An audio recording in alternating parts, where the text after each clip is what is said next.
नई सोच नई कहानी और radio journey with Smriti Irani की 10वीं कड़ी में आज का विषय है विमेन एंड जस्टिस। पेश करेंगी महिला एवं बाल विकास मंत्री स्मृति ईरानी।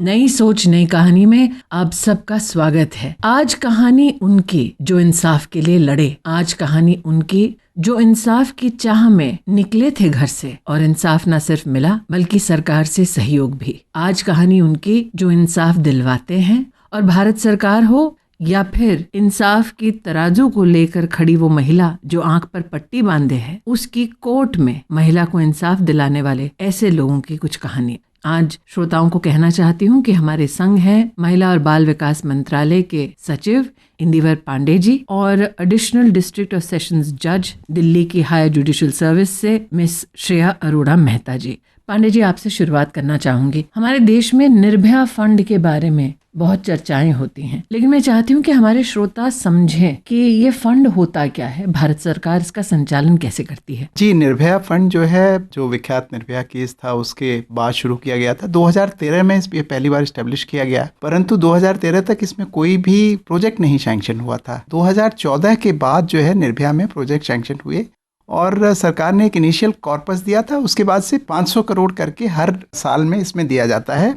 अभी तक इसमें जो है टोटल 7,212 करोड़ का अमाउंट निर्भया फंड में है और इसमें बेसिकली महिलाओं की सुरक्षा और एम्पावरमेंट के लिए जो प्रोजेक्ट्स हैं वो सैंक्शन किए जाते हैं। और इसका जो प्रोसीजर है उसमें एक एम्पावर्ड कमेटी होती है जो कि ministry of women and child development के सेक्रेटरी की अध्यक्षता में होती है। और उसमें जो लिंक डिपार्टमेंट हैं जैसे कि ministry of home affairs, railways, road transport and highways, school education, मतलब जिन जिन की जरूरत पड़ती है महिला सुरक्षा की तरफ से, वो सारे के सारे इसके मेंबर होते हैं। तो क्या ये कहना उचित है कि भारत सरकार की चाहे कोई भी इकाई हो अथवा प्रदेश सरकार का कोई भी प्रस्ताव हो जो महिला को सुरक्षित करता हो और अगर महिला किसी चुनौती का सामना कर रही है तो विशेष उसकी व्यवस्था करता हो, तो वो सारे काम और उसका आर्थिक सहयोग आप निर्भया फंड के माध्यम से देते हैं? इसमें 2 तरह के प्रोजेक्ट आते हैं। एक प्रोजेक्ट होते हैं जो कि केंद्रीय सरकार की एजेंसीज अपने मंत्रालय के माध्यम से हमारे पास लाती हैं और इनका डायरेक्ट इम्प्लीमेंटेशन होता है सेंट्रल मिनिस्ट्रीज के थ्रू। जैसे रेलवे की इंटीग्रेटेड इमरजेंसी रिस्पांस सिस्टम है रेलवे का, जिसमें कि 900 के करीब रेलवे स्टेशंस पे सीसीटीवी लगाए जा रहे हैं। इसके अलावा आरपीएफ को हमने टैब्स दिए हैं ताकि विमेन पैसेंजर्स को हम ट्रैक कर सकें। तो रेलवे जो पुलिस फोर्स है उनको आपने डिजिटली एम्पावर किया है ताकि अगर महिला को ट्रेन में किसी प्रकार की व्यवस्था या सहयोग चाहिए तो उनके पास एक टैब हो ताकि वो उस महिला की डिजिटल सर्विस ट्रैक करते हैं उसकी जर्नी के दौरान कि कहीं ऐसा तो नहीं है कि किसी तरह की उसको असुविधा हुई। अगर कोई सिंगल लेडी है इस तरह की, फेशियल ऑथेंटिकेशन उन्होंने शुरू किया है जिसमें कि अगर कोई ट्रैफिकिंग का क्रिमिनल है या वो है, उसको वो देख के सिस्टम से ही आइडेंटिफाई कर लेते हैं कि मतलब कि महिला और बच्चों की जो तस्करी करते हैं उनकी जो जानकारी हमारी सरकार के पास है, उस जानकारी के आधार पर अगर ऐसा कोई संदिग्ध व्यक्ति ट्रेन में है तो उसको भी धरपकड़ किया जाता है पुलिस द्वारा। जी बिल्कुल, बिल्कुल सही। आपने कहा 2014 के बाद से ही ऐसे प्रोजेक्ट्स सैंक्शन होना शुरू हुए भारत सरकार द्वारा। क्या ये कहना सही होगा कि हमारे देश में कभी भी हर प्रदेश द्वारा संचालित एक महिला हेल्पलाइन हो, हर जिले में एक महिला वन स्टॉप सेंटर हो ताकि एक ही सेंटर में अगर महिला किसी चुनौती का सामना करती है, प्रताड़ित है, अगर किसी भी क्राइम की वो विक्टिम है तो उसको पुलिस की मदद, वकील की मदद, मेडिकल मदद, ये सब एक छत के नीचे हर जिले में।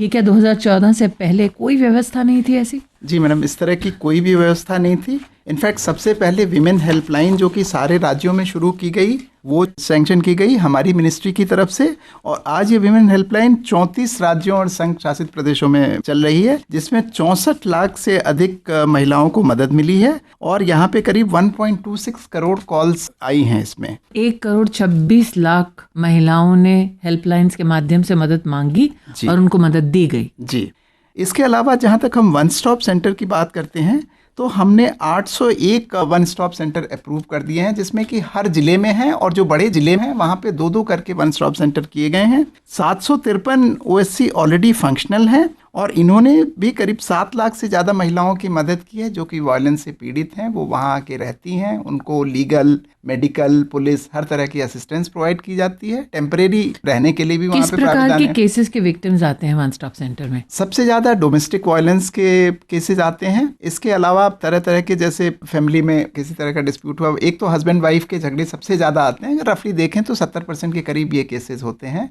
और ये पर्टिकुलरली बढ़ गए हैं क्योंकि जब से ये न्यूक्लियर फैमिलीज़ हो गई हैं तो महिलाओं को कोई जगह नहीं होती कि वो कहाँ जाएं अगर इस तरह की कोई प्रॉब्लम हो। तो उस हिसाब से वन स्टॉप सेंटर एक बड़ा अच्छा इंटरवेंशन साबित हुआ है। इसके अलावा कई बार वायलेंस ना भी हो तो भी परेशान हो जाती हैं, कभी कभी जो है इतना काम का दबाव है या कुछ, तो मानसिक तनाव में आ जाती हैं, तब भी महिलाएं इसमें आती हैं। और कई केसेस में इवन की देखा गया जब फैमिली में सेक्सुअल हैरेसमेंट वगैरह है, उस तरह के भी केसेस जो है। तो अगर महिला घरेलू हिंसा की शिकार हो या फिर मानसिक कोई प्रताड़ना हो, रेप का कोई केस हो, छीना झपटी का कोई केस हो, ऐसे सभी चुनौतियों में महिलाओं को विशेष मैं कहना चाहूँगी कि आपके ज़िले में निश्चित रूप से वन स्टॉप सेंटर कार्यरत है। आप कृपया अपने ज़िले की वन स्टॉप सेंटर की जानकारी जो है वो ऑनलाइन उपलब्ध है।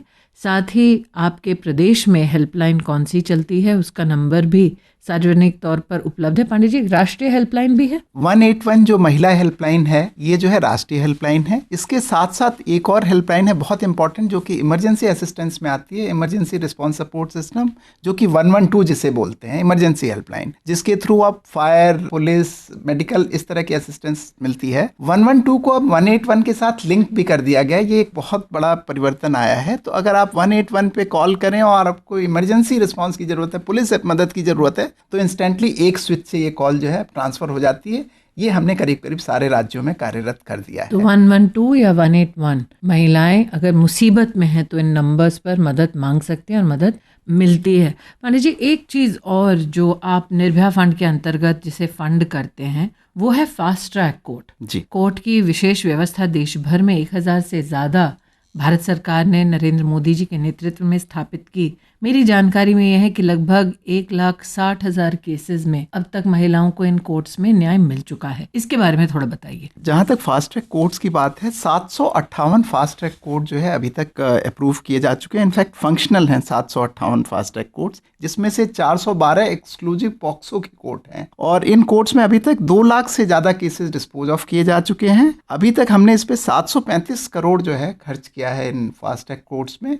और इनका नॉर्मली टाइमलाइन होती है कि 6 महीने के अंदर कोई रेप का केस हो तो उसका जो है डिस्पोजल हो जाना चाहिए from registration till the final decision. Shreya ji, आप नालसा में स्पेशली जो सुप्रीम कोर्ट के संरक्षण में सेवा देती हैं महिलाओं को, 2 लाख केसेस का फास्ट ट्रैक कोर्ट के माध्यम से महिलाओं को इंसाफ मिलना, आप तो हर दिन जस्टिस की डिस्पेंसेशन में अपना योगदान देती हैं। आपका क्या अनुभव है? मैम, जब हमारे पास, जैसे अभी आप बातचीत कर रहे थे वन स्टॉप सेंटर की, उससे शुरुआत हुआ जैसे ही केस, तो हम तभी से legal aid and advice, legal awareness, legal representation, हम हर एक उस मोड़ पर जिस पे लीगल हेल्प मिल सकती है महिलाओं को, वहाँ पर हमारी जो अथॉरिटी है वहाँ पर एड और असिस्ट करती है हर महिला को। कई महिलाओं को ये गलत फहमी है कि अगर वकील अगर उनको ज़रूरत है तो पैसे खर्च करने पड़ते हैं, लेकिन नालसा या फिर डालसा जो प्रदेशी शाखा है उसमें आप मुफ्त में वकील का सहयोग प्रदान करवाते हैं। जी मैम, दिस इज़ मुफ्त कानूनी सहायता हम देते हैं इनको। और ये नेशनल लेवल पे नालसा है और डिस्ट्रिक्ट लेवल पे, स्टेट लेवल, राज्य लेवल पे, हर एक लेवल पे, हर एक स्टेट में अपनी उनकी एडमिनिस्ट्रेशन के लिए अथॉरिटी है। एंड इसका लीगल एड वो देखते हैं जिसको हम कोऑर्डिनेट और मॉनिटर करते हैं। तो अगर महिला आज अगर इस कार्यक्रम को सुन रही है या कोई भी परिवार का ऐसा व्यक्ति जो चाहता है उनके घर में चाहे बेटी हो या कामकाजी कोई महिला हो उसको विशेष इसकी जानकारी मिले, तो नालसा की जानकारी अथवा डालसा की जानकारी कहाँ से मिल सकती है? सबसे पहले मैम हमारा हेल्पलाइन नंबर है 15100। आपको अगर कुछ भी, जैसे किसी महिला को कभी लगता है कि ये मेरे साथ कुछ ऑफेंस हुआ भी है या नहीं हुआ है, जो मैंने अपने एक्सपीरियंस में देखा है, बहुत ज़्यादा महिलाओं को पता भी नहीं चलता कि उनके साथ कभी इमोशनल अब्यूज़ या किसी तरीके का अब्यूज़ किया जा रहा है। तो अक्सर हमारे पास ऐसी कॉल्स आई हैं हमारे हेल्पलाइन पे जहाँ पर महिलाएं हमसे पूछती हैं कि मेरे साथ ये हो रहा है और वो एडवाइस चाहती हैं। तो उसी के माध्यम से हमने 15100 में उनके हेल्पलाइन हो गया हमारा, हमारी वेबसाइट, हमारा पोर्टल और हमारा फ्रंट ऑफिस है जहाँ पे वो विज़िट कर सकती हैं। जो अथॉरिटी हमारी है वो एक जज के लेड है, तो क्योंकि वो एक जजेस के थ्रू लेड है तो एक कहते हैं कि जैसे उसमें प्रॉपर उसमें मॉनिटरिंग, कोऑर्डिनेशन, वो प्रॉपर काम चलता है। पंडित जी, जैसे कि श्रेया जी ने बताया कि 15100 पे अगर महिला किसी भी वकील की मुफ्त मदद चाहती हैं तो संपर्क कर सकते हैं। आपका विभाग मात्र महिला अगर मुसीबत में है तब मदद नहीं करता, तब भी मदद करता है। अगर महिला कामकाजी हो या पढ़ने के लिए एक नए शहर में आए तो आवास की, वर्किंग वुमेन हॉस्टल की भी आप लोग व्यवस्था करवाते हैं? जी, वर्किंग वुमेन हॉस्टल इनफैक्ट हमारा बहुत बड़ा कंपोनेंट है मिशन शक्ति का, और ज़्यादा से ज़्यादा महिलाओं को कार्य क्षेत्र में लाने के लिए बहुत ज़रूरी है कि हम ज़्यादा से ज़्यादा वर्किंग वुमेन हॉस्टल खोलें। और इसके लिए हम निर्भया फंड का बहुत सक्सेसफुली इस्तेमाल कर रहे हैं, क्योंकि अब जो है हम मिशन शक्ति से केवल उनके मैनेजमेंट का पैसा देते हैं, पर नए अगर आप WWH खोलना चाहें, स्टेट्स खोल रहे हैं बहुत सारे, हमारे पास निर्भया फंड में प्रपोजल्स भी आ रहे हैं, उसमें हम जो है वर्किंग वुमेन हॉस्टल्स बना रहे हैं ताकि स्टेट्स जो है ज़्यादा से ज़्यादा महिलाओं को एक सेफ वातावरण दे सके जहाँ से वो रह के अपनी जो है पढ़ाई पूरी कर सकें उच्च शिक्षा की, एवं जहाँ पे वो कामकाजी महिलाएं हैं तो वो काम कर सकें सुरक्षित तरीके से। अगर बच्ची है कोई, उसकी भी मदद होती है आपके विभाग के द्वारा? जी हाँ मैम, विमेन हेल्पलाइन जैसे कि है, और इसके अलावा हम एक नई परिकल्पना लाए हैं जो कि इस वर्ष से शुरू हो रही है, hub for empowerment of women at district level. यहाँ पे इसके थ्रू हर तरह की इंफॉर्मेशन जो है मुहैया कराई जाएगी महिलाओं को कि या बच्चों को, किसी भी एज ग्रुप के। बेसिकली इसका उद्देश्य है कि चाहे बच्ची वो 3 साल की हो, जिसके बारे में क्या उसको क्या क्या मिल सकता है ये भी वहाँ से पता चलेगा। कोई 18 साल की बच्ची है जो कि क्लास 12 कर चुकी है तो वो उसको क्या क्या माध्यम है, कहाँ कहाँ वो पढ़ सकती है, वो कराया जाएगा। और हर तरह की जो है इन्फॉर्मेशन वहाँ अवेलेबल कराई जाएगी, और कैसे इस सुविधा का लाभ लेना है सरकार की स्कीम से वो भी उसको वहाँ से बताया जाएगा। तो महिला का क्या अधिकार है, चाहे वो किसी भी उम्र की हो, उस अधिकार को कैसे प्राप्त करना है और कहाँ से प्राप्त करना है, इस हब के माध्यम से ये जानकारी महिलाओं को मिलेगी। आप, मैंने सुना है कि एक अनोखा प्रोजेक्ट भी कर रहे हैं, वो है नारी अदालत। क्या ये सत्य है कि नारी अदालत प्रधानमंत्री जी की तब की शुरुआत है जब वो गुजरात के मुख्यमंत्री हुआ करते थे? जी हाँ, इनफैक्ट नारी अदालत जो है गुजरात में बहुत सक्सेसफुली चल रही है, और इसका ये उद्देश्य था कि जो एक महिलाओं के, मान लीजिए कोई डिस्प्यूट्स हों, किसी भी तरह के डिस्प्यूट्स हों, तो हर चीज़ में कोर्ट जाना संभव नहीं होता है, और कोर्ट से रिलीफ मिलने में भी कई बार बहुत समय लगता है। तो ये देखा गया कि वहाँ की जो लोकल महिलाएं हैं, जो कि ऐसे स्वयं सहायता समूह के जो मेंबर्स हैं, इन सब को लेके, लोकल पंचायत है, इन सब को करके अगर एक 8-9 लोगों की एक इस तरह से अदालत बनाई जाए जो कि लोकली वहाँ पे उस समस्या का समाधान कर सके, तो उस हिसाब से उन्होंने शुरू किया था, और ये बहुत सक्सेसफुल रही।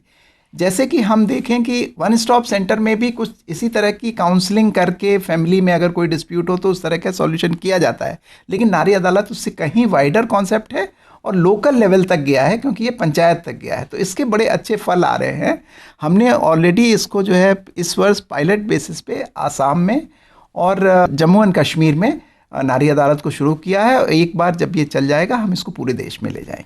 आज जितने श्रोता हैं, मेरा उनसे विशेष आग्रह है कि इस छंद में जितने हेल्पलाइंस के बारे में आपने जानकारी प्राप्त की, वो निश्चित रूप से अपने घर परिवार में महिलाओं तक ज़रूर पहुंचाएं। वो लोग जो वर्तमान में ऑफिस की ओर रवाना हुए हैं, शायद अपनी गाड़ी में, बस में, ट्रेन में हमें सुन पा रहे हैं, मेरा आपसे निवेदन है कि आप महिला की हेल्पलाइन जो है 181 और 112, उसकी जानकारी निश्चित रूप से महिलाओं तक पहुंचाएं। और जैसे कि श्रेया जी ने कहा है कि अगर आपको वकील की मुफ्त की मदद की ज़रूरत है तो बिल्कुल निसंकोच, बिना डरे 15100 पर सरकार से, वकीलों से संपर्क करें। चाहे मुसीबत कोई भी हो, चाहे चुनौती कोई भी हो, मिलकर हम आपको समाधान देने के लिए प्रयत्नशील हैं। मिलकर हम सब आपको समाधान देने के लिए संकल्पित हैं। तो जब कोई बात बिगड़ जाए, फोन जरूर करें।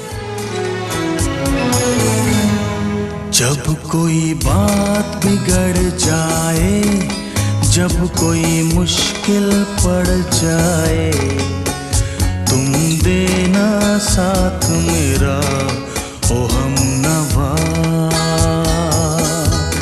न कोई है न कोई था जिंदगी में तुम्हारे सिवा, तुम देना साथ मेरा ओ हमनवा। तुम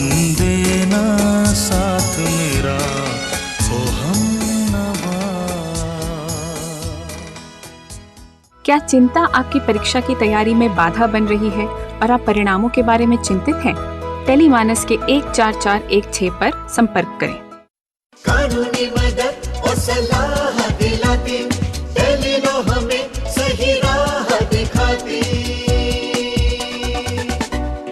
अब टेलीलॉ के माध्यम से न सिर्फ घर बैठे मुफ्त कानूनी सलाह ले सकते हैं, बल्कि अनुभवी वकीलों से कोर्ट में कानूनी सहायता भी पा सकते हैं। तो डाउनलोड करें आज ही tele law for citizens mobile app अथवा लॉग इन करें www.tele-law.in या अपने नजदीकी CSC सेंटर से संपर्क करें। न्याय विभाग भारत सरकार द्वारा जनहित में जारी। स्वागत है आपका एक बार फिर हमारे स्टूडियो में। आज बात करेंगे एक ऐसी महिला से जो डालसा के माध्यम से कानूनी मदद देती है उनको जो बच्चे हैं और रेप का शिकार हैं, या उनको जो महिलाएं हैं और किसी न किसी हिंसक अपराध की विक्टिम बन चुकी हैं। सपना, आप डालसा में लोअर डिवीज़न क्लर्क हैं? जी मैम। और जब आपको पता चलता है कि कोई प्रताड़ित हुआ है या कोई विक्टिमाइज हुआ है तो आप उनकी कैसे मदद करती हैं? मैम, उनका कांटेक्ट पहले से ही FIR में होता है, तो मैं उनसे डायरेक्ट कांटेक्ट कर लेती हूँ। उनको अपने DLS की सर्विस के बारे में बताती हूँ कि उनको यहाँ से कंपनसेशन भी मिल सकता है और हम उन्हें यहाँ से फ्री लीगल एड भी देंगे जो उनका आगे केस लड़ने में उनकी मदद करेंगे। क्या औरतें हिचकिचाती हैं मदद लेने से? मैम, बहुत ज़्यादा डरती हैं। उनको बहुत मुश्किल होता है समझाना कि तुम बाहर निकलो, कदम उठाओगे तभी कुछ आगे हो पाएगा केस में। तो मैम, उनको समझाने में थोड़ा टाइम लगता है, लेकिन मैं तैयार कर लेती हूँ उन्हें आगे आने के लिए। और सपना, इसका क्या कारण ये भी है कि तुम खुद एसिड अटैक विक्टिम रह चुकी हो? जी मैम। तो जब तुम्हारे ऊपर ये बीता और तुम पे किसी ने एसिड फेंका, तब हिम्मत कहाँ से जुटा पाई तुम? मैम, तब मेरे ऊपर एसिड अटैक हुआ था। मैं छोटी थी उस टाइम पे, तो मैम कुछ समझ ही नहीं आ रहा था। लेकिन उस टाइम पे एक NGO था, NGO के कुछ लोग आके मुझसे मिले मैम। उन्होंने मेरी फैमिली को समझाया और मुझे समझाया। तो मैम फिर मेरे पापा को उन्होंने नालसा के बारे में बताया। मैम, नालसा के ऑफिस में मेरे पापा को मेरे ट्रीटमेंट के लिए 3 लाख रुपए का मुआवजा दिया। इमीडिएट मैम मेरे पापा ने मेरी सर्जरी के लिए वो पैसों का इस्तेमाल किया। फिर मैम थोड़े टाइम बाद नालसा से ही एसिड अटैक विक्टिम के लिए जॉब के लिए मैम ऐड आई। मैम, मैंने फॉर्म भरा, उसमें मैम मुझे सिलेक्ट भी कर लिया गया। आज मैं DLS में LDC के उस पद पे काम भी कर रही हूँ। 3 साल की बच्ची भी है? जी मैम। और जब तुमने इतनी सारी चुनौतियाँ जीवन में देख ली सपना, तो बच्ची को देख के क्या लगता है, क्या सिखाओगी उसको? मैम, उसको यही सिखाऊंगी कि डरना नहीं है। बात कोई भी हो, छोटी हो बड़ी हो, लेकिन आवाज़ उठानी है, डर कर घर में नहीं रहना है। लक्ष्मी जी, आप एडवोकेट हैं, वकील हैं। जैसा कि सपना ने अभी कहा कि कई जो हिंसक अपराधों के विक्टिम्स होते हैं उनको बार बार समझाने की ज़रूरत पड़ती है कि वो अपना केस लड़े। एक वकील के लिए कितना मुश्किल हो जाता है? मैम, ज़्यादातर वो केसेस में होते हैं जिसमें बच्चे छोटे होते हैं, जिसमें सेक्सुअल असॉल्ट बच्चों के साथ होता है। मैम, उनके पेरेंट्स होते हैं वो ज़्यादा रिलक्टेंट होते हैं। मैम, वो आउट ऑफ शेम, हमने बोला कि एक बार आप कदम आगे रखिए, हर कदम में हम आपके साथ रहेंगे। मैम, तो शर्म की वजह से माता पिता के बाहर नहीं आकर इंसाफ दिलवाना चाहते? यस मैम, उनका मैम एक माइंडसेट भी है कि कोर्ट में बहुत चक्कर मारने पड़ेंगे। इन केसेस में तो आइडेंटिटी हम डिस्क्लोज नहीं करते हैं मैम। बिल्कुल जितनी जल्दी होता है, हम 30 डेज़ के अंदर विक्टिम एक बार हमारी कोर्ट में आ गई है मैम, उसकी गवाही होनी है तो उसको वापस नहीं भेजते। आपका एडवोकेट हो ना हो, हमारे लीगल एड ने एक रिमांड एडवोकेट किया हुआ है, उसको बुला के काम करवाएंगे मैम। श्रेया जी, कई बार ये भी सुनने में आता है कि जो अपराधी तत्व हैं वो जानबूझकर विक्टिम के ऊपर इस प्रकार का दबाव बनाते हैं कि विक्टिम अपने केस से विड्रॉ हो जाए। ऐसे में कोर्ट क्या दखल देता है?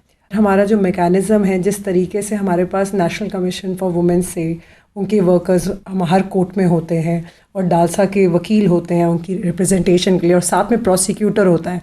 जब मैं बताऊंगी कि बहुत पुराने दिन थे जब जो अपराधी होता था उसके साथ फ़ौज खड़ी होती थी वकीलों की, पर आज वो दिन है जहाँ पर जो विक्टिम है उसके साथ प्रोसिक्यूटर भी खड़े होते हैं, उसके साथ पुलिस वाले भी खड़े होते हैं, उसके बाद नेशनल कमीशन फॉर वुमेन वाले भी खड़े होते हैं, उसके साथ लीगल एड वाले भी खड़े होते हैं। तो जिस तरीके की फ़ौज अब विक्टिम्स के साथ खड़ी होती है और जिस तरीके से हर स्टेप पे ध्यान रखा जाता है और विक्टिम को शर्मसार किया जाता है, ऐसा अब नहीं होता कोर्ट्स में? बिल्कुल नहीं। अब जिस तरीके से विक्टिम को लाया जाता है और जिस रास्ते से लाया जाता है उस रास्ते पर भी अक्यूज्ड का कोई आना जाना नहीं है, और विक्टिम को जिस कमरे में बिठाया जाता है उस कमरे के आसपास भी अक्यूज नहीं आते, वो दूसरे कमरे में बैठते हैं और उस कमरे में एक ऐसा शीशा लगा है कि जिससे वो कोर्ट प्रोसीडिंग्स देख सकते हैं। वहाँ पे माइक दिया हुआ है और जजेस फिर अपने हिसाब से जो विक्टिम को उनका कोई क्वेश्चन है, कुछ है, जो अपने हिसाब से फिर पुट करते हैं। सपना, एक बात बताओ, आज व्यवस्था कोर्ट में ऐसी है कि महिला को शर्मसार नहीं करने देते और जजेस भी इसका ख्याल रखते हैं। तो जब आप विक्टिम से खुद संपर्क करती हैं तो कितनी विक्टिम्स ऐसी हैं जिनको पता भी है कि उनको कॉम्पनसेशन भी मिल सकता है? मैम, हमारा जो डीएलएस का ऑफिस है मैम, वहाँ से हम महीने में 10-12 अवेयरनेस प्रोग्राम कराते हैं। हमारे एडवोकेट्स हैं मैम, वो जाके जगह जगह अवेयरनेस प्रोग्राम करते हैं और महिलाओं को जागरूक करते हैं कि ऐसा कुछ है जो डीएलएस से एक ऑफिस है, यहाँ पे फ्री लीगल एड कॉम्पनसेशन वगैरह की सुविधा उपलब्ध है। लक्ष्मी, जब एक एडवोकेट महिला विक्टिम को सहयोग दे रही होती है तो उनका कितना ध्यान इस बात पर रहता है कि केस लड़ना और कितना कि महिला को कॉम्पनसेशन भी मिल जाए? मैम, बहुत से लोग होते हैं कि पुअर फैमिली से होते हैं। बहुत बार होता है कि बच्चा स्कूल जाना छोड़ देता है शर्म की वजह से। मैम, कभी कभी होता है पेरेंट्स बिल्कुल सिटी चेंज कर लेते हैं, तो हम सबसे पहले में कि इंटरिम कॉम्पनसेशन की वो लगाते हैं एप्लीकेशन में कि फॉर अ टाइमिंग या तो मेडिकली या फाइनेंशियली पुअर फैमिली है तो उसको मिल जाए, कि फैमिली को थोड़ा सपोर्ट कर दें मैम, फिर इंसाफ की तरफ माँ आगे बढ़े। जैसा कि आप सबने सुना श्रेया जी से, लक्ष्मी जी से और विशेष सपना से, जो एसिड अटैक की विक्टिम भी रही, उसने सरवाइव भी किया और दूसरी महिलाएं या बच्चे जो प्रताड़ित हैं उनकी मदद करती है कि अगर आप किसी भी ऐसी मुसीबत में हैं जहां पर आपको पुलिस की व्यवस्था की जरूरत है, वकील की जरूरत है, तो आप नालसा से संपर्क कर सकते हैं 15100 पर, ताकि आपको वकील मुफ्त में मुहैया कराया जाए, आपको कॉम्पनसेशन भी मिलेगा। लेकिन सबसे बड़ी बात, इंसाफ पाने के लिए आप अकेले नहीं होंगे। इसलिए पुनः आपसे मेरा आग्रह कि 15100 पर संपर्क करें। और जो लोग परिवारों में हैं, जो अगर महिला प्रताड़ित होती है या बच्चा प्रताड़ित होता है तो शर्मसार होते हैं, उनसे कहना चाहती हूँ कि उन्हें उड़ने दो, हिम्मत दो, ताकि अपनी लड़ाई वो खुद लड़ सके, और हम हैं ना उनके साथ। करवटें ली ख्वाबों ने, नींद में हूँ जागता, खिड़कियों से दिख रहा मंजिलों का रास्ता, पैरों में आसमां, धड़कन में तितलियां, रक्षक से हर परे तू हौसला, हाथों की ये लकीरें जो लेके है चली रे, ना रुकने का हुआ है फैसला। उड़ने दो, ओ ओ उड़ने दो, ओ ओ उड़ने दो।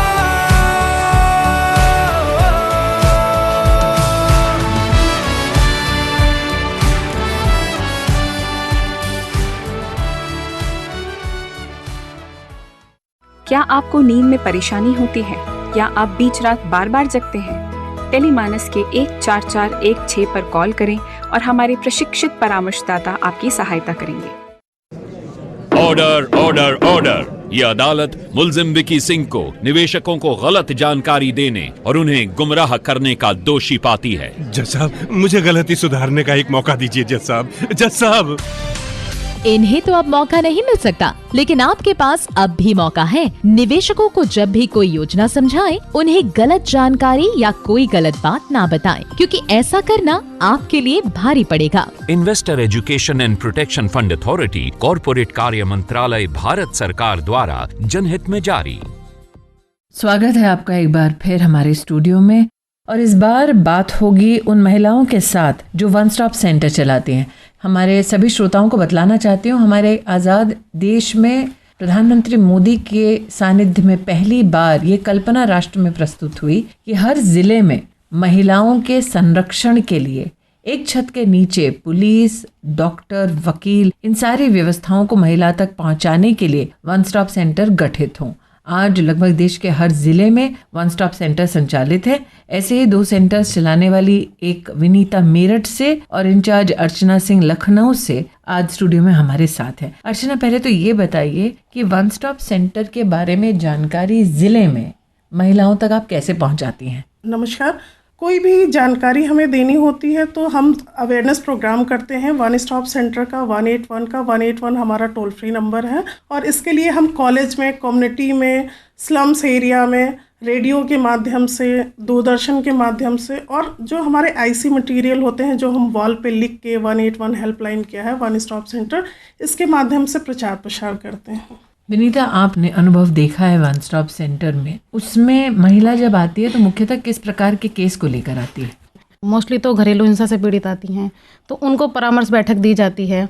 मोस्टली केसेस में हम कॉम्प्रोमाइज़ कराते हैं ताकि परिवार में वापस जाए, परिवार जुड़ा रहे। जो महिलाएं एक्टिविस्ट हैं विनीता, उनके लिए बहुत बड़ी चुनौती हो जाती है जब हम कॉम्प्रोमाइज शब्द का इस्तेमाल करते हैं कि महिला आ रही है कि पुलिस की मदद मिले, और यहाँ वन स्टॉप सेंटर वाले कह रहे हैं कॉम्प्रोमाइज़ कर लो। नहीं मैम, जिस तरीके की वो सुविधा चाहती हैं उस तरीके से उनकी हेल्प की जाती है। जैसे कि वो चाहती हैं परिवार के साथ रहना, और कई बार समझ नहीं आता है कि परिवार में किस तरीके से परेशानी आ रही है, तो समझना और उनको समझाना। प्रियंका, आप सब इंस्पेक्टर हैं और आप महिला थाना में इंचार्ज भी हैं, अपनी सेवा भी देती हैं, एंटी रोमियो स्क्वाड भी चलाती हैं, लेकिन ये बताइए, जैसे कि मैंने अभी पूछा विनीता से, महिला इस अपेक्षा के साथ आती है कि उसे पुलिस का संरक्षण चाहिए, तो जब आपके पास ऐसे केसेस आते हैं, कितनी बार केसेस में आप एफआईआर को पूर्ण रूप से कोर्ट तक ले जा पाते हैं, और कितने केसेस में महिलाएं कहती हैं नहीं, आप सिर्फ हमारी काउंसलिंग करा दीजिए? जब केस दर्ज हो जाता है तो 80% होती हैं कि चार्जशीट फाइल हो जाती है, लेकिन ना 20% महिलाएं चार्जशीट होने के पहले कहीं ना कहीं वो जब बयान होते हैं उनके मैडम 164 वगैरह, तो उसमें भी वो बोल के आ जाती हैं। मैंने सुना है कि आप फिर भी वीकली फीडबैक ज़रूर लेती हैं कि महिला दबाव में नहीं आ रही है समझौता करने के लिए, तो आप चेक करते हैं हर सप्ताह? मैम, ऐसा होता है कि प्रायोरिटी दी जाती है, जब से महिला हेल्प डेस्क चला है उस पर ना काउंसलिंग कराई जाती है जब गृहस्थी वाले मैटर होते हैं। तो कई बार ऐसा होता है कि महिला खुद ही कह देती है कि हमें साथ जाना है, लेकिन फिर भी हम लोग ना ये देखते हैं कि कहीं ऐसा ना हो कि वो यहाँ से चली जाए समझौता करके और फिर भी उसके साथ कुछ गलत हो रहा हो, तो वीकली हम लोग फीडबैक लेते हैं फ़ोन से कि क्या आप सही रह रही हैं।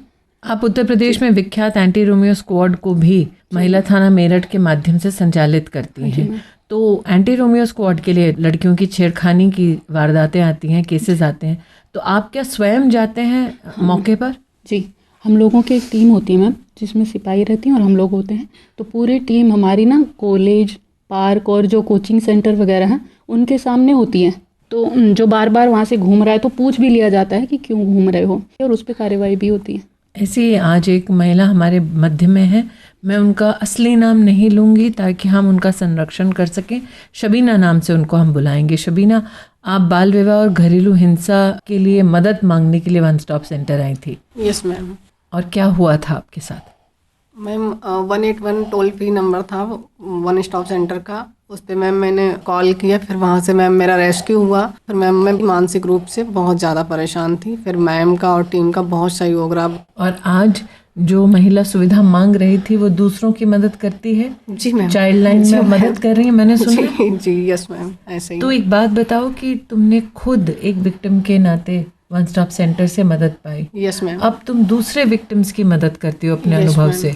तो अर्चना जी, आपने एक जैसे कि कहा कि अगर महिला आपके सेंटर में आए मदद मांगने के लिए, तो न सिर्फ उसे मदद मिलती है बल्कि संबल ऐसा कि वो अपने पैरों पर फिर खड़ी हो सके। जी मैम, हमारा जो मुख्य उद्देश्य है मैम कि किसी भी महिला की हम इस प्रकार सहायता करें कि भविष्य में वो अपनी सहायता स्वयं कर सके और दूसरों की करे, उससे जोड़ने का उद्देश्य है। जैसे कि अभी सबीना का हमने बताया रेस्क्यू हुआ, जो हमारे सामने एक उदाहरण बैठी हैं, और इनका रेस्क्यू के साथ साथ हम लोगों ने इनको तुरंत ही कौशल विकास मिशन से जोड़ा, साथ में डालसा की सुविधाएं इन्हें दी गई और कंप्यूटर की अच्छी ट्रेनिंग ली, और आज ये चाइल्ड लाइन में केस वर्कर के पद पे काम कर रही है। तो मैम ये एक बड़ा अचीवमेंट है। अचीवमेंट एक नौकरी नहीं है, अचीवमेंट ये है कि एक महिला को खड़ा करना है, उसको मानसिक रूप से मजबूत करना है। जैसे अर्चना जी ने कहा कि उपलब्धि ये नहीं है कि नौकरी दिलवाई, उपलब्धि ये कि शबीना अपने पैरों पर इतनी सारी चुनौतियों के बावजूद दोबारा खड़ी हुई। और शबीना की कहानी ही बतलाती है हिंदुस्तान की औरत की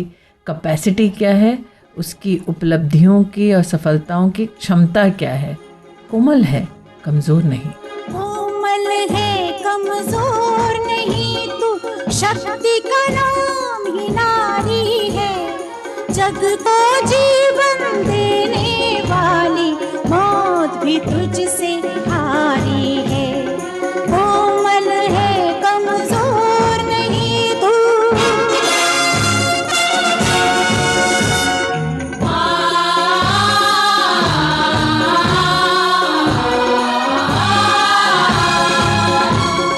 सदियों के नाम पे तुझे जलाया, मीरा के नाम पे जहर पिलाया, सीता जैसी अग्नि परीक्षा जग में अब तक जारी है। कोमल है कमजोर नहीं, शक्ति का नाम ही नारी है। जग को जीवन देने वाली मौत भी तुझसे हारी है। कोमल है कमजोर नहीं तू। क्या तनाव आपके मानसिक और शारीरिक स्वास्थ्य पर बुरा असर डाल रहा है और आप समय प्रबंधन नहीं कर पा रहे? तनाव प्रबंधन के लिए टेलीमानस के 14416 पर संपर्क करें। पता है, न्याय विभाग भारत सरकार ने गरीब और जरूरतमंदों को न्याय दिलाने की प्रक्रिया को किया और भी आसान। हाँ बिल्कुल, टेलीलॉ और न्याय बंधु सेवाओं का हो गया है एकीकरण। अब चाहे टेलीलॉ के माध्यम से मुफ्त कानूनी सलाह लेनी हो या न्याय बंधु में पंजीकृत वकीलों से कोर्ट में निःशुल्क कानूनी सहायता के लिए जुड़ना हो, अब दोनों एक ही ऐप पर उपलब्ध। डाउनलोड करें आज ही tele law for citizens mobile app अथवा लॉग इन करें www.tele-law.in या अपने नजदीकी CSC सेंटर से संपर्क करें। न्याय विभाग भारत सरकार द्वारा जनहित में जारी। स्वागत है एक बार फिर नई सोच नई कहानी में। और आज जैसे कि मैंने कहा, कहानियाँ उनकी जो इंसाफ तक पहुँचाने में आपको मदद देते हैं। ऐसी ही एक महिला अनुश्री शर्मा और चयनिका कलिता वर्तमान में स्टूडियो में हमारे साथ हैं और संग उनके हैं श्यामेंद्र सिंह जी। अनुश्री, आप महिला हेल्पलाइन चलाती हैं और यही काम चयनिका कलिता करती हैं 181 की कॉल ऑपरेटर असम में। ये बताएं कि किस प्रकार के फ़ोन कॉल्स आते हैं। मैंने सुना अनुश्री आपको दिन में कम से कम 50 फ़ोन आते हैं। मैं विमेन हेल्पलाइन में हूँ। मेरे को 50 से ज़्यादा कॉल्स इस चीज़ के आते हैं कि डोमेस्टिक वायलेंस हो रहा है, वहाँ पर साइबर क्राइम हो रहा है।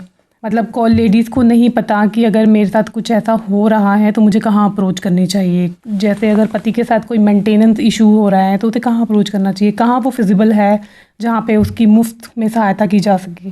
तो हम उनको प्रॉपर गाइडेंस देते हैं। मैंने सुना आप पोस्ट ग्रेजुएट है साइकोलॉजी में और आपने डिप्लोमा भी किया है काउंसलिंग में। तो एक काउंसलिंग का जो आपका एक पृष्ठभूमि है वो कितना काम आता है जब आप हेल्पलाइन मैनेज करती हैं? जो सर्वाइवर है उसके जो मेंटल स्टेटमेंट है उसको समझने में, काम डाउन करने में, काउंसलिंग करने में, उसको प्रॉपर रास्ता दिखाने में ये चीज़ बहुत हेल्पफुल है। तो एक तरफ अनुश्री दिन के 50 कॉल्स कम से कम महिलाओं के संपर्क में रहती हैं और दूसरी ओर चयनिका है। चयनिका, आपका तो रिकॉर्ड इतना रहा है कि आपने 5-5 हज़ार मंथली कॉल्स अटेंड की हैं। एक दिन में ही हम लोग का 200 कॉल ऐसा भी हो जाता है। हम लोग को डोमेस्टिक वायलेंस का केस मिलता है, साइबर क्राइम का केसेस मिलता है और ऊपर से एबंडन लेडी जो रास्ते में रहते हैं और कहीं मतलब मेंटली इल होता है, वो उस टाइप का केसेस भी हम लोग को मिलता है। और ऐसा भी केसेस है जहाँ मतलब लड़की को फॉल्स प्रॉमिस करते हैं कि उसको शादी करेंगे, फिर मतलब पैसा ये सब लेके जाते हैं। इस टाइप का केसेस भी हम लोग का बहुत सारा केसेस आते हैं। अनुश्री, जैसे कि मैंने कहा कि साइकोलॉजी में पोस्ट ग्रेजुएट है। चयनिका, आप वकील रह चुके हैं, आपका एक काम रह चुका है वकीलों के साथ गुवाहाटी हाई कोर्ट में और सबऑर्डिनेट कोर्ट में।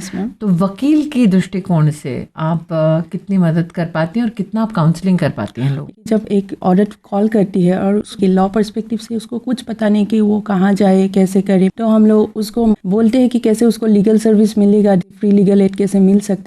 श्यामेंद्र जी, दोनों महिलाएं महिला हेल्पलाइन के माध्यम से औरतों की मदद करते हैं, लेकिन आपका काम थोड़ा अनोखा है। आप शक्ति सदन चलवाते हैं आप अपने प्रदेश में। तो एक महिला का फ़ोन पे संपर्क करना, उसकी मदद करना और महिला को थोड़ा एक निवास की व्यवस्था करके देना, ज़मीन आसमान का फ़र्क है दोनों सहयोग में। शक्ति सदन में जैसे मैम कोई महिला को हम सुरक्षित सक्षम वातावरण के द्वारा राहत प्रदान करते हैं मैम, और उनको बेसिक एनिमिटी जैसे फूड, शेल्टर, और उनको अगर ज़रूरत पड़े तो हम लीगल, पुलिस, मेडिकल सभी सुविधाएं प्रोवाइड कराते हैं। और अगर साथ में बच्चा हो तो बच्चा अगर 12 ईयर्स से ज़्यादा है तो उसको जे एक्ट के अकॉर्डिंग जो चिल्ड्रन होम है हम उसमें मैडम उसको रखवा देते हैं मैम। लेकिन कोशिश आप ये करते हैं बच्चा अगर छोटा है तो माँ से अलग ना रहे मैम। जैसे कि श्यामेंद्र जी ने कहा कि अगर महिला मुसीबत में है, निवास की ज़रूरत है, तो भारत सरकार के सौजन्य से मिशन शक्ति के अंतर्गत शक्ति सदन चलते हैं हर प्रदेश में, जहां पर महिला की हर दरकार को पूरा करने का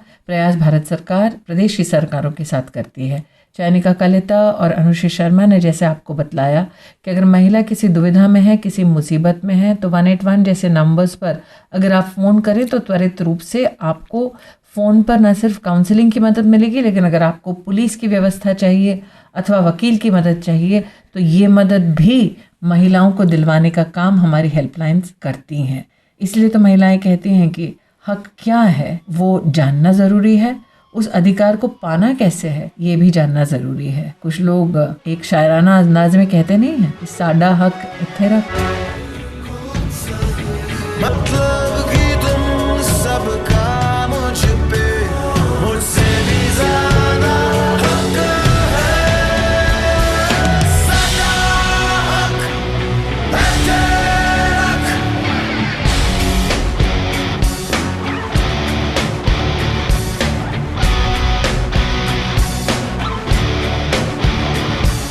साडा हक इत्थे रख। साडा हक इत्थे रख। साडा हक इत्थे रख। साडा हक इत्थे रख। साडा हक इत्थे रख। साडा हक इत्थे रख। साडा हक इत्थे रख। साडा हक इत्थे रख।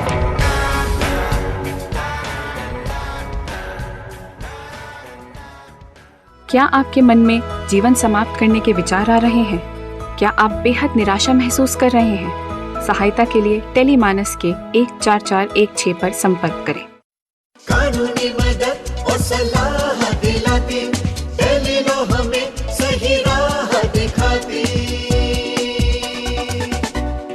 अब टेलीलॉ के माध्यम से न सिर्फ घर बैठे मुफ्त कानूनी सलाह ले सकते हैं, बल्कि अनुभवी वकीलों से कोर्ट में कानूनी सहायता भी पा सकते हैं। तो डाउनलोड करें आज ही tele law for citizens mobile app अथवा लॉग इन करें www.tele-law.in या अपने नजदीकी CSC सेंटर से संपर्क करें। न्याय विभाग भारत सरकार द्वारा जनहित में जारी। ऐसा नहीं है दोस्तों कि सिर्फ फ़ोन करेंगे तभी मदद मिलेगी। ऐप्स की दुनिया में एक ऐप है टेलीलॉ का। जी हाँ, आप फ़ोन पर इंसाफ भी पा सकते हैं। और इसके बारे में ज़्यादा बताने के लिए हमारे मध्य में है शिखा हुंडाल, मंत्रालय आपका न्याय है। शिखा जी, ये बताइए कि ऐप्स के ज़माने में और विशेषतः प्रधानमंत्री मोदी कहते हैं डिजिटल डेमोक्रेसी डिलीवर करती है, ऐसे में टेलीलॉ ये किस बला का नाम है? नमस्कार सभी को। मैं बताना चाहूँगी कि टेलीलॉ एक ऐसा माध्यम है जिससे हमने वकीलों को गांव तक लेके आने की कोशिश करी है टेक्नोलॉजी के माध्यम से। इसलिए टेली और लॉ को कंबाइन किया गया है। इसी माध्यम से कभी कुछ ऐसे मुद्दे होते हैं जो मतभेद नहीं होता, जिसमें कॉन्फ्लिक्ट नहीं होता, ज़रूरी नहीं है वो कोर्ट तक जाएं। कुछ ऐसे मुद्दे होते हैं जहां हमें अपनी बात रखनी होती है और इस दुविधा में हम सब रहते हैं कि किससे बात करें, कौन ऐसा सलाहकार होगा जो हमें कानूनी दांवपेच और कानूनी जानकारी दे। टेलीलॉ यानी कि एक मोबाइल ऐप है जो आप गूगल प्ले स्टोर से डाउनलोड कर सकते हैं। ये एंड्रॉयड पे भी चलता है? बिल्कुल मैम, ये एंड्रॉयड पे भी चलता है, iOS पे भी चलता है, ये हर माध्यम पे चलता है। 22 भाषाओं में अवेलेबल है ये। और 2.5 लाख से ज़्यादा सेंटर्स पर अवेलेबल है। एग्जैक्टली। अगर आपको एप्लीकेशन डाउनलोड करने में ज़रा सी भी दिक्कत है तो इससे भी घबराना नहीं है। 2.5 लाख कॉमन सर्विस सेंटर्स पे ये पूरी सेवा असिस्टेंस के तौर पे दी जाती है। आपको जाना है, अपना केस रजिस्टर करना है और तुरंत आपको वकील साहिब या साहिबा आपसे बात करने के लिए फ्री ऑफ कॉस्ट तैयार है। क्या यही न्याय बंधु है? नहीं मैम, न्याय बंधु में एक थोड़ी हमने कड़ी और जोड़ी है। कई बारी हम सलाह देते देते हमें लगता है कि मेरा मुद्दा है जो मुझे लड़ने की ज़रूरत है, कोर्ट में जाने की ज़रूरत है, उसमें हम न्याय बंधु के माध्यम से, न्याय बंधु मतलब प्रो बोनो, स्वयं सेवा से वकील ऐसे जुड़ रहे हैं जो महिलाओं को और जो सेक्शन 12 में जो हमारे लीगल सर्विसेज अथॉरिटी एक्ट के माध्यम से इन सभी लोगों को रिप्रेजेंट करते हैं फ्री ऑफ कॉस्ट कोर्ट के अंदर। राजेश कुमार जी, आप CEO हैं Indian cyber crime coordination centre के। जैसे कि अभी शिखा जी ने कहा कि 2.5 लाख से ज़्यादा कॉमन सर्विस सेंटर्स हैं, वहाँ पर डिजिटली अब लीगल सहयोग, न्यायिक सहयोग जनता को मिलती है।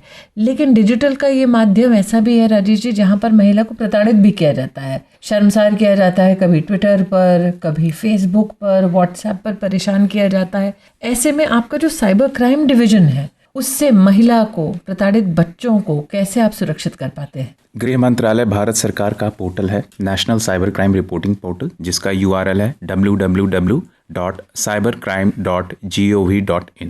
तो साइबर क्राइम की सभी शिकायतें इस पर रजिस्टर की जा सकती हैं। इसमें फाइनेंशियल फ्रॉड के अलावा महिलाओं और बच्चों से संबंधित शिकायतें भी इस पर दर्ज होती हैं। उसकी वजह से आपको पुलिस थाने जाने की आवश्यकता नहीं पड़ती है। आप वो शिकायतें डायरेक्टली स्टेट नोडल को, स्टेट SP को और कंसर्न पुलिस स्टेशन को डायरेक्टली यहाँ से चली जाती है। मतलब कि अगर आपका साइबर की दुनिया में, इंटरनेट की दुनिया में व्हाट्सएप के माध्यम से, फेसबुक के माध्यम से यूट्यूब के माध्यम से या फिर एक्स जो ट्विटर कहते थे उसके माध्यम से, इंस्टाग्राम के माध्यम से अगर कोई छल कपट करता है और महिला की अश्लील तस्वीरें लगाता है या महिला को बुली करता है या पोर्नोग्राफी दिखाता है किसी बच्चे की, किसी महिला की, ऐसे में महिला उस प्लेटफॉर्म से अपने ऊपर किए हुए वो सारे फोटोग्राफ्स उतरवाए कैसे? मैम, अगर आप साइबर क्राइम पोर्टल पे कंप्लेन करते हैं तो कंसर्न पुलिस ऑफिसर्स इमीडिएटली उसे एस्केलेट करेंगे सोशल मीडिया इंटरमीडियरीज को और उन्हें टेक डाउन करेंगे। ऐसा तो नहीं कि औरतों को फिर कोर्ट जाना पड़ेगा तभी टेक डाउन होगा? नहीं मैम, इसमें कोर्ट जाने की आवश्यकता बिल्कुल नहीं है। इसमें अभी जो हाल में ही जो इंटरमीडियरी गाइडलाइंस हैं उसके तरह बाध्य हैं। इनफैक्ट जो आईटी गाइडलाइंस आई थी उसके तहत ये जो सोशल मीडिया इंटरमीडियरीज हैं उनको भी ड्यू डिलिजेंस करना है कि अगर इस तरह का कोई भी कंटेंट आता है तो उन्हें हटाना है। और यदि महिलाओं के संबंधित है जिसमें कुछ ऑब्जेक्शनेबल पिक्चर्स हैं, न्यूडिटी वगैरह है, तो उसको इमीडिएटली हटाने की भी बाध्यता उन पर है। तो अगर कोई सोशल मीडिया इंटरमीडियरी को आप बताते हैं कि आपका ये इमेज चल रहा है और उसे अगर वो नहीं हटाता है तो फिर उसके ऊपर फिर लीगल एक्शन लिया जा सकता है। राजेश जी, ये बताएं, हम बार बार विशेषतः स्कूल कॉलेजेस में या फिर ऐसे इलाकों में जहाँ पर महिलाएं हैं, बच्चे हैं, जब किसी को नौकरी पर रखा जाता है तो सरकार भी कहती है, व्यवस्था से जुड़े बाकी लोग भी कहते हैं कि पुलिस वेरिफिकेशन कराना चाहिए। क्या ये सत्य है कि MHA में भारत के इतिहास में पहली बार महिला बच्चों को प्रताड़ित करना या सेक्सुअल ऑफेंडर्स का बहुत बड़ा डेटाबेस है जिसमें वेरिफिकेशन होती है? जी मैम, इसे NDSO कहते हैं, national database of sexual offenders, और इसमें आज तक 18.33 लाख मतलब 18,33,000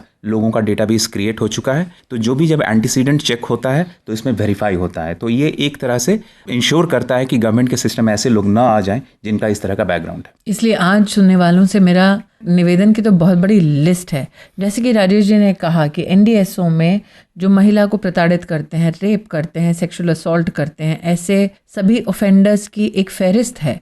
ज़रूरी है अगर आप किसी संगठन में काम करते हैं, अगर आप कोई व्यवस्था चलाते हैं, चाहे स्कूल, कॉलेज या ऑफिस हो या घर पर ही सही, किसी व्यक्ति को काम पर रखते हैं, तो कृपया करके अपने लोकल थाने से पुलिस वेरिफिकेशन निश्चित रूप से करवाएं, बहुत ज़रूरी है। जैसे कि राजेश जी ने ये भी कहा कि अगर आप को कोई संदिग्ध व्यक्ति इंटरनेट पे परेशान करता है, फर्जीवार करता है, पोर्नोग्राफिक मटेरियल आपके ध्यान में आता है, तो आप प्लीज़ साइबर क्राइम डिवीज़न से संपर्क करें। www.cybercrime.gov.in पर आप अगर संपर्क करें तो भारत सरकार अपनी साइबर सुविधा और सेवा आपको देगी संरक्षित करने के लिए। देवी और सज्जनों, आज का ये कार्यक्रम इंसाफ के तराजू पे हम कहाँ हैं, कहाँ थे और आगे कहाँ जाएंगे, इसके संदर्भ में बातचीत का ये सिलसिला समाप्त होने से पहले पुनः आग्रह करती हूँ कि 112-181 ये 2 हेल्पलाइन है। अगर महिला किसी भी चुनौती का सामना कर रही हो, पुलिस की मदद चाहिए, सरकारी तंत्र में वकील की मदद चाहिए, डॉक्टर की मदद चाहिए, वन स्टॉप सेंटर की जानकारी चाहिए, तो इन नंबर्स पर आप निश्चित रूप से संपर्क करें। अगर नालसा के सौजन्य से, भारत सरकार के सहयोग से आपको मुफ्त वकील की ज़रूरत चाहिए तो 15100 पर सहयोग करिए। शिखा जी ने जैसे हमको बताया, देश में 2.5 लाख से ज़्यादा कॉमन सर्विस सेंटर्स हैं जिसमें जाकर आप टेली लॉ की सुविधा प्राप्त कैसे करनी है इसकी जानकारी ले सकते हैं, या फिर गूगल स्टोर पर जाकर ऐप को खुद डाउनलोड कर सकते हैं। तो चाहे भारत सरकार के सौजन्य से निर्भया फंड के अंतर्गत हर शहर में CCTV की व्यवस्था हो, चाहे रेलवे पुलिस के माध्यम से महिलाओं को आवागमन में संरक्षित करना हो, चाहे देश के हर पुलिस स्टेशन में महिला हेल्प डेस्क बनाना हो, चाहे प्रदेश में और हर ज़िले में एंटी ट्रैफिकिंग स्क्वाड बनाना हो, नरेंद्र मोदी की सरकार महिलाओं की सुरक्षा, महिलाओं के उत्थान, महिलाओं के संरक्षण के लिए समर्पित है। और महिलाओं से कहना चाहती हूँ, अपने सम्मान के लिए, खुद के उत्थान के लिए जगा ले जज्बा। काटे रहने दे गुलाब तोड़ ले, नींदों की टहनियों से ख्वाब तोड़ ले, हो काटे रहने दे गुलाब तोड़ ले, नींदों की टहनियों से ख्वाब तोड़ ले। ख्वाहिशों की है कहानियाँ पढ़ी, चुन ले कहानियाँ किताब जोड़ ले। एक ही है जिंदगी तो यारा, पढ़ ले दिल का इशारा, सारा बदल दे नजारा, जगा ले तू जगा ले जज्बा जगा ले तू जगा ले जज्बा जगा ले तू जगा ले जज्बा जगा ले तू जगा ले जज्बा जगा ले तू जगा ले जज्बा। विमेन एंड जस्टिस, आज इस विषय पर आपने धारावाहिक नई सोच नई कहानी की 10वीं कड़ी सुनी, जिसे प्रस्तुत किया महिला एवं बाल विकास मंत्री स्मृति ईरानी ने।